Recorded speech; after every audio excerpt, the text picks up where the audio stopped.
Nandito tayo. Dito nga guys, may nakita kami mascot sa SM. Kaya pa-picture kami ni Mama. Eh nga guys, ang pangalan ng mascot si Kuya Aaron. Kasi siya yung nagsusuot ng mascot. Ayan guys, nagpa-shoutout pa sa atin. Shoutout po Kuya Aaron. Ayan guys, let's go!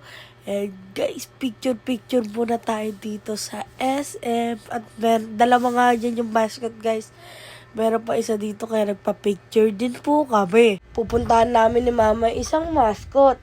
Ayun guys, magpapapicture kami at kinakausap na kami nung si Kuya Aaron. Ayan, shoutout po sa'yo Kuya Aaron. Maraming salamat po sa pa-picture. Ayan guys, salamat din po sa support nyo sa Team Bulugoy TV.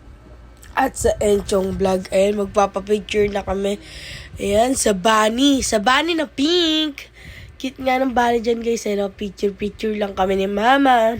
Sa huling video, ilalagay ko po yung picture na ginawa namin ni Mama. Para makita nyo kung okay ba or hindi. At comment na rin po kayo kung gusto nyo po magpa-shoutout. Kasi shoutout namin kayo. Pa-subscribe naman po. Maraming salamat!